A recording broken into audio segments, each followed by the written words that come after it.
మన Tollywood young and talented దర్శకుడు ప్రశాంత్ వర్మ తన ప్రతి సినిమాతో మంచి వ్యత్యాసం కనబరుస్తూ భారీ సినిమాలు అందిస్తున్న సంగతి అందరికీ తెలిసిందే. లాస్ట్ సినిమాగా టాలీవుడ్ కి భారీ సూపర్ హీరో సినిమా అందజేసి రానున్న రోజుల్లో తన సినిమాటిక్ యూనివర్స్ నుంచి మరిన్ని సాలిడ్ ప్రాజెక్టులు వస్తున్నట్టుగా ప్రామిస్ చేశాడు. అయితే ఈ లైనప్ లో చాలా మంది స్టార్స్ కూడా కనిపించనుండగా ఇప్పుడు మరో ప్రముఖ hero Prasanth Varma cinematic universe లో జాయిన్ అయినట్టుగా కన్ఫర్మ్ అయ్యింది. అయితే ఈ యూనివర్స్ లో తమిళ ప్రముఖ హీరో కార్తీ నటిస్తున్నట్టుగా ప్రశాంత్ వర్మ తెలిపాడు.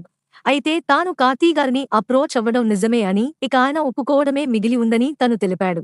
అలాగే కార్తీ కూడా ప్రశాంత్ వర్మ సినిమాటిక్ యూనివర్స్ లో కనిపించడంపై సానుకూలంగానే స్పందించినట్టు తెలుస్తోంది. మరి ఈ క్రేజీ కాంబినేషన్ లో ఎలాంటి సినిమా రానుందో చూడాలి. ఇక కార్తీ నటించిన క్లీన్ ఫ్యామిలీ ఎమోషన్స్ డ్రామా సత్యం సుందరం ఈ సెప్టెంబర్ 28న మన తెలుగులో రిలీజ్ కి రాబోతుంది.